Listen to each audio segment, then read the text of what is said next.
What up, everybody? Play Scar Magic. Welcome back to another video. And we got some most excellent cards to kind of bring you up to speed for Myrell, Shield of Argive. This card is absolutely fantastic. This is the one. This is our Soldier Commander. It is in white colors, mono white. Legendary creature, human soldier. During your turn, your opponents can't cast spells or activate abilities of artifacts, creatures, or enchantments. And this is a very strong card to play against, especially in a 1-versus-1 format. It is very hard to interact with her, especially at instant speed, because this card prohibits opponents from playing spells when it is your turn and you control Myrell. So in that manner, she basically just shuts down that interaction. If it gets to your turn and she's alive, you kind of get to dictate what you want to do. That's simply how it is. I mean, in this way, she just kind of gets in and is able to do, and you can do as you please. Whenever Myrell, also, the worst thing is to happen is, like, if you have for instance, if you have a Reckoner or Bankbuster and you think you're like really clever by like holding mana and not activating it on your turn, for instance, like those activated abilities, when it gets to the Myrell's turn, you simply can't use those artifacts for tapping for value. So it's a really nasty card. Whenever Myrell, Shield of Argive attacks, create X 1/1 colorless soldier artifact creature tokens, where X is the number of soldiers you control. So you're definitely incentivized to play an abundance of soldiers. You definitely want to come down on turn 1, 2, and 3. I would say that looking at the deck, and we can kind of look at some hands here, I would say we're skewed towards like kind of a middle to ground 2-drop, 2-drop, 3-drop. There are some 1-drops too, but there are also just some 2-drops that will simply create more soldiers in general, which is nice. You definitely want to just have a decent amount of soldiers once Myrell comes on the battlefield, and once she swings, you just basically get like that kind of acceleration towards more soldiers. And the more creatures that we can create, the name of the game. It's very easy gameplay, very accessible for beginners too, I would say. Very, very approachable card to build for sure. There are some upgrades here. There is some crazy salvages, as you would say, that have come out recently. I would say we can kind of go over the Cosmogran Zenith first. So let's just kind of take a look at this one. This is a 3-costed human soldier. Whenever you cast your second spell each turn, choose one. You can create 2 1/1 white human soldier creature tokens, or put a 1/1 counter on each creature you control. So this card is just obviously just very, incentivizes you to play additional spells. We're most likely going to be making those soldier creature tokens. Of course, double casting would be very nice with this particular card, as you can see. But even putting the counters on is not so bad for us either. Like, especially if we're going very wide. That's very nice. And this card actually has gone down. I'd definitely pick it up at $6, and then I'll be always looking out for more. I just really enjoy this card. It's very strong in multiple formats. And it's a soldier, so it just fits us very well. Just a nice soldier in general. Then you have Halia here, Guided by Light. She's kind of an interesting one. Like, I was kind of looking through the deck and I'm like, yeah, she belongs. I'm like, well, we're not going to really activate this very much, just going 2, 3, or 3 into 4 with Myrell. It will definitely start gaining cards once Myrell is attacking. That's for sure. I do like the warp potential. For 3 mana, you could warp this in and then cast the Resolute Reinforcements, and then you would have an instant trigger. You gain that 3 life and draw a card off her for that warp, and then cast her later on for that 3 cost. I think it's fine. I think it's fine. You might even delay Myrell. I mean, in circumstances, it's fine. I think getting her set up for card value is strong. It's definitely an upgrade from a Mentor or the Meek type of card, and you're going to gain so much life with her. You're just going to create 30, 40 soldiers on any given game. So it's a lot of life gain, and you might need that against some decks. So she's really great. I think she's going to fit very nice. I would say I picked this one up from a cat opponent on Brawl. It goes really hard in token decks, and it's just some really nice card draw. Like, we don't really have like the best, tokens to copy. Usually they're just like 1/1 soldiers. So, I mean, the level 1 is like whatever, but it does like enable a card, whenever, and this is just de facto as a 3-mana. Whenever one or more tokens you control enters, draw a card. This ability triggers only once each turn. So, if we can figure out how to garner this on our opponent's turns, we have some flash spells too. That'd be nice to, even create tokens on our opponent's turn, and we can start drawing cards that way. And then level 3 creature tokens you control get 2/2. So this is like a perfect card for us. It's like not even close. I'm really glad I got to snag this from the LGS. There was one left in the binder, and I was like, boom, that's mine. Thank you very much. So there's a Caretaker's Talent. This one, these ones are just crazy. All these kind of like, I'd say like white hoof effects, like they're like basically crater hoof effects for white. There's so many of this. It's just like, I don't know how anyone would want to ever play against a mono white deck, because they simply have like 10 or 12 of these type of effects, and they just win the game. There's just like, it's like, well, okay, I guess you just win. I'd have to also make a comment. I don't know if you guys watch DG Hermit, but he just put out a Mardu deck recently with tokens, and it's one of the Dragonstorm Tarkir commanders, and one of the alchemy cards, literally, like, I think it was like, the turn it came down, it created like 2/6/6 tokens that were attacking. Dude, some of those alchemy cards like are just so busted. I just had to say, like, there's so many cards that are just busted, and we'll get into one like Chroma's Will. Like, you just read that card, you're like, what in the hell? Like, what? Why does it do that? It's so busted. Like, honestly, reading through some of these mono white cards, that's exactly what's going through my head. Is like, this card is so busted. Like, there's so many busted cards in this color in like this single color. It's honestly absurd. And this is like another one where you're just going to have like, 10 tokens enter, and then all of your creatures are going to get 10/10 till end of turn. That's kind of obnoxious, and it's going to create tokens already, on the combat, whatever. But just these like kind of overrun effects are just like really ridiculous in general. So there's Kin Bending. I mean, what else? Like, there's so many busted cards for this. They just keep printing them. So, I mean, it like makes it like the deck like kind of more interesting, I guess, because the decks just keep getting stronger. But the White Lotus tile, this card is also, I saw this, I think it was on deck text for decks with Caleb, but he was showing how this particular card is one of them that's under the radar. It definitely is. I mean, it's just basically like a Nykthos for 4 mana for your soldiers, right? Or like was it the 3-tree city? So for 4 mana, this will come in tap, so you can't use the mana readily, but add X mana of any one color, where X is the greatest number of creatures you control that share a creature type in common. That's any color, so you can actually create white mana, which we're going to want to do. And that's going to be a lot. It's going to be a lot of mana. Like, we're going to be able to cast in all our spells and more. So this card is extremely cool. Definitely gets us there. So could create like 30-40 mana, and that would actually help, because sometimes we need to like kind of pay into these interesting effects. So the Abandoned Air Temple is kind of that card where it is a little pricey, but it will put a 1/1 counter on each creature you control, and it simply will come in untapped if we control a basic. And we do have lots of basics, so I think this is just another fantastic option. And you're just going to be able to pump up your wide squad, and it's just a land. That's great. And that one's from Avatar too. So overall, we have some really nice support lately. We have a couple Avatar cards, a couple Lorwyn Eclipsed, Bloom Barrow, Edge of Eternity's brought some nice soldiers, and of course your really nice Myrell. So here's just like kind of a brief look at the deck. We can kind of see where it's at. Just kind of take a little sift through here and just kind of get an idea for kind of the soldiers that we're running here. We do have Snow for Faceless Haven. I just picked this up at the LGS too, and this card is really nice. It is the Daru War Chief, and I love this card because it can be fetched with one of our soldiers, which is really nice because its power and toughness is so low.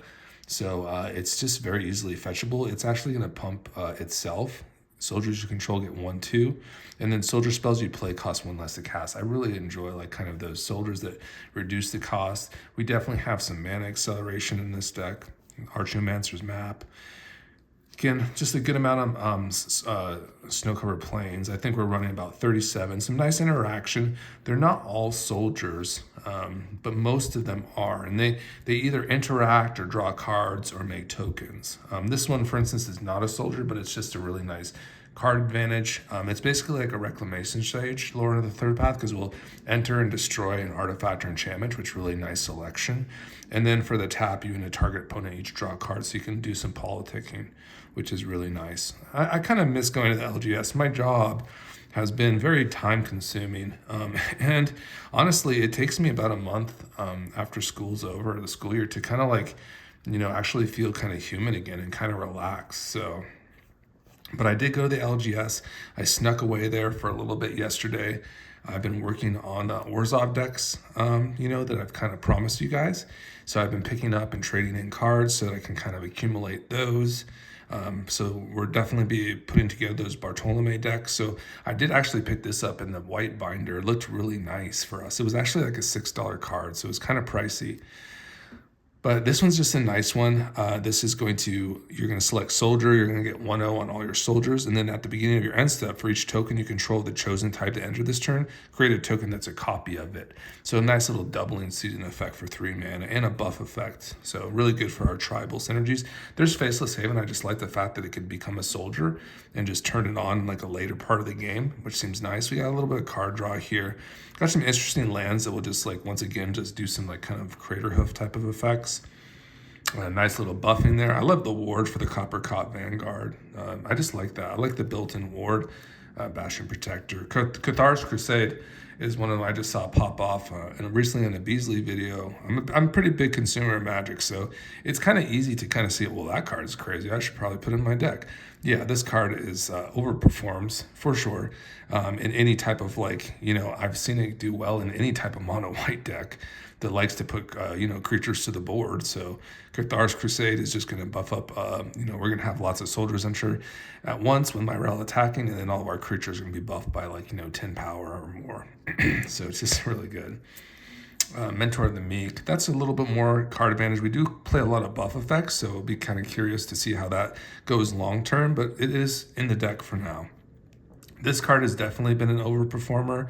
It's just low to the ground. Really good for your Cosmogrand Zenith too, because it is like a low costed spell, and you can really start, buffing up your creatures and going wide with strong creatures and really putting pressure on. So we love the flowering for sure. Very good for our legendaries too. A little stronger with Ward. Really great card. Yeah, this is a fun one. I actually would say that the Catapult Master is my favorite one. Someone had mentioned are you playing Control? I'm yeah, I'm kind of playing Control now. If I put 10 soldiers to the board, I can just start exiling all the our opponent's creatures just by simply tapping them with the Catapult Master on the battlefield. I do wish there would be another way to find the Catapult Master. You're just going to have to get lucky. Really, you're just going to have to get lucky. And if you get it, you're going to get it. You're just going to get it. Yeah, these kind of buff effects, the Mirror Entity, little interaction, Bramaz. It's so strong. It's just you can't really go wrong. Little Skrelvy just for the little Skrell vibes, kind of Giver of Runes kind of stuff.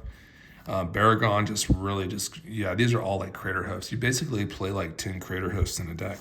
And that's not even an exaggeration. We can count on there's an Achroma's Will. That's basically the most busted card that's ever been printed. I mean, it's this portion here, and protection from all colors until end of turn. So you're getting in and your opponents can't do anything about it, outside of Fog effects or Teferi protection type of effects. They're kind of screwed. So here's 3 Tree City. That's just your kind of, just abundance of mana for rewarding you for playing soldiers. There's the aforementioned Recruiter of the Guard that can find that Warkeeper, which is really nice, fetching up a creature with toughness 2 or less. Oh, what also will find it is the, there's another Crater Hoof effect. And I picked up the Conqueror too. I think this one would be cool. Kind of accelerate us with tokens. I think that's always nice, right? So, your opponents like will have to be taxed. They'll have to like let creatures come in tapped. Well, that's good for Myrell. Otherwise they're gonna have to give us a token, and we love creatures. We just love to create creatures. So tokens are better. Tokens are nice. So that's a really cool card. The new one, that Conquer, was kind of a pricey one, but I had to get it. Yeah, so like this Ranger of Eos, yeah, that's gonna actually find our 1-drops. So that's really nice. We definitely have a few 1-drops that are definitely worth finding, like an Esper Sentinel. There's your Coat of Arms, Amaria's Call. Invasion of Gobakon is like that really nice, like kind of failsafe. I'd say it's like probably a little better than like for me for like a Flare duplication, just because it can get into somebody's hand too. And I just like the fact that it scales up our creatures as they continue to attack, and we can always sacrifice it to give our creatures hexproof and indestructible once we flip that. Keeper of the Court is going to just kind of keep some nice like mana like equality coming. If we do find ourselves getting behind on lands, we can actually just have this and start looking at each of our opponent's end steps to see if we can catch up. Love it. Field Marshal, you'll notice there's definitely some like, buff effects for some of these guys. So that's also very nice, just like buffing up the squad. Nice little interactive pieces here. I do like the Wind's Brisk Heights. I do like the hideaway portion. I like that we have a hideaway type of effect. And we simply will have lots of creatures attacking, so it will be no problem to like kind of activate that. Call the Copper Coats is like kind of like, one of the last kind of like pieces. I think it would just like looks good. Like it kind of like is like an additional Myrell, I would say, like where we might find instances where we have like a Thar's Crusade or another type of one of those effects like Baragron that just like loves to see creatures. And if we don't have Myrell, it could be fine. We could still just like kind of get there with like a Call of Copper Coats. If we put like, 6 or 7 soldiers to the battlefield all of a sudden, that might just be enough. And also we work a lot with our creatures that just like to see, like Halia, she just likes to see creatures hit the board and, we can draw cards. You also have these new lands here, like a Monumental Henge, which kind of just seem like, easy real estate. We do have like kind of an abundance of planes in here. And this was like one of my, I just like these like kind of buff effects. I would consider them like Crater Hoof type of effects, like to just give up a 1/0 buff to our squad. Like even the Lords, they get so much stronger because we put so many soldiers to the battlefield. So that's kind of how it looks there. I guess we can kind of just, maybe, look at like a couple like hands here to see how they might, stack up. And I'll just kind of fold these out and we can just kind of take a look at them and just kind of see like how the composition of lands looks, how are we skewed like with like, 1-drops, 2-drops. I do fancy like a hand like this. I do like this to like kind of reduce our soldiers, put like an abundance, start, getting the earlier Myrell out. Just kind of seems like a very natural thing to do. And I do like the Preeminent Captain. I like the possibilities of like, swing with this and putting a soldier to our battlefield that's like, tapped and attacking. That's pretty sweet. I like that very much. So that's so far so good. I mean, we just kind of love to see that kind of action. This one looks a little bit slower, but we did get a Kithkin, so I mean, it is a 1-drop and it kind of starts the party, and then you have your Archaeomancer's map. So that is a consideration, right? I wonder, and I'd like to read this Archaeomancer's map a little bit more. Yeah, I mean, I think that's going to be fine. People are probably going to be putting more lands to the battlefield than you. You don't want to have another way to like, put additional lands on, as like some other colors do. So that's a nice one for sure. That sleeve is kind of messed up. I don't know if we would keep that. I don't know if that would be a keepable one though. Kind of looked a little sad. I think you want to kind of be somewhat aggressive. This one looks better. I like this one a little bit better because of the ramp and then the 2-costed soldiers, the low-costed like kind of bounty agent. We'll be putting soldiers to the board pretty well there, like no problem. And here we go. There's Lauren, Thalia. And the lands look pretty nice. They look pretty good. This is like an easy one too. You have your Thraben Inspector here. So that's pretty easy. You're going like 1, 2, 3, 4, So that's pretty nice. And then you're going to have like some nice soldiers, and then you have clever concealment there. That's a pretty nasty hand for sure. Oh man, and Halia was on the way too, so it's going to get a little wacky here, with a Halia on the board. Ooh, Esper Sentinel. There's the Esper Sentinel. That's kind of like a trump card here. This is obviously easy keep. You got your Halia. You're going to go 1-2 with Halia, Esper Sentinel. Oh, you're probably actually going to get your Greaves out first before your Halia, actually, and then kind of go to town from there. A distinct, noticeable lack of ramp or putting extra lands to general, but it gets there. I mean, you just want to make sure you're curving in there to an extent. But these all look very nice and kind of appropriate. They look pretty balanced. And there's always a little excitement. I like the Pearl Medallion here. So that was our first one where we kind of got a little land screwed there. So, but the cards are just kind of still flowing.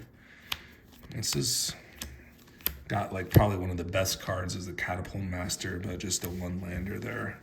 It's kind of sad. And I do believe we're running 37 lands, if I'm not mistaken. I do love the Skrelv opener. This looks very nice with the Minas Tirith, a little bit of ramp, a little protection from Myrell. We get the Baragon going, and that's going to be very, very nice for us. That's kind of a very nice Valiant Veteran on the 2 spot. Or the Mind Stone if we want to really get aggressive on Myrell, which we probably would. I think that would be most excellent. It's basically go Skrelv, Mind Stone, Myrell, get her producing, get the Baragron down, and yeah, that's going to be great. All right, we're still going here. And we got the Achroma as well, but just kind of land bone there.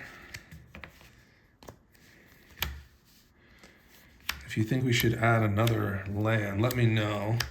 If you see any cards that aren't up to quality, I'm always open to hear your thoughts. But this one looks nice. 1-2 here. We got even the Siege Veteran. I do fancy this card in EDH just because, it kind of resets our board in case there's wraths, like Blasphemous Act. I think that's kind of a good way to go about that. There's Legion's Landing is busted, guys.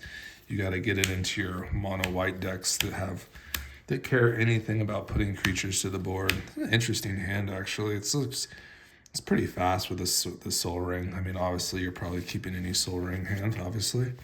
It's probably your best card in the deck, just mathematically correct, as some of my homies would say on the CGB Discord, just mathematically correct. All right, and there is, yeah, I mean, not many soldiers. I mean, that's the thing about this card. I mean, you're very interactive here, but the Field Marshal is pretty cool. I think it's probably a pretty cool card, pretty cool opener there. I don't think it's too bad. And there we go, King Bending. Oh, our Myrell got stuck in there. And this is our last one here. There's the Zenith, but little land deprived. So that's it, guys. That was the deck. I hope you enjoyed this. It was so fun. This is what we got going on. At 625, we're going to give away Omnath. At 750, we're going to give away Tycho. Maybe we'll expedite Tycho. I mean, my videos are kind of on a slow, they kind of are a slow burn. They get picked up a couple months later. Like this Myrell video that I did, it has 800 views now, but it's very steady. It's not it's not oh, it just blows up. It's just kind of just chilling, But I'm cool with that. So we will still give away Tycho. We're still going to be showing off these decks in the meantime. But look forward to Omnath, the 5-color Mutate deck. That's going to be given away at 625. Make sure you comment and let me know, what commander you're building. If you want to see any cards featured or commanders featured on this channel, please let me know. In the meantime, go back to a Bartolomé deck. I did I think 2 features on that. One just has Bartolomé in the thumbnail, and the other one has a Marriott Apprentice.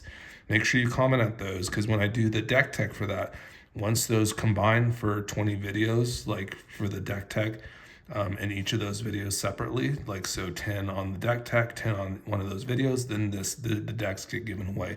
One is a $200 deck, one's a $50 deck. So, but they're both Bartolomé. One's a little bit more fancy, but This is kind of the vibes that we're kind of, getting. I think this is probably the fancier one because it has a little bit more of a juicy mana base. I actually picked up all these heir apparents. I was like, what would be really cool is to like make a Bartolomé deck with heir apparent and just like kill everybody with tokens and like aristocrat effects.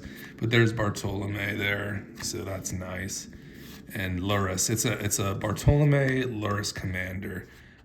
So yeah, it's got this is the fancy one. This is the proxy, but and I think we're gonna play the 2 proxies in here for the $200 deck, but everything else is real. Like the Lotho is real.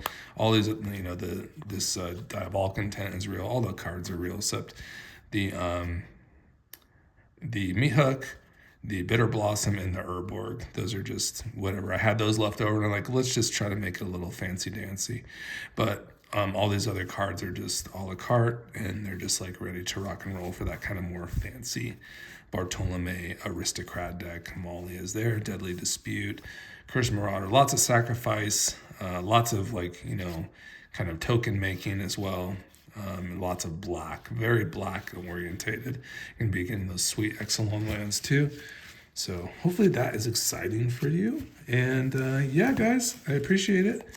I'll see y'all later.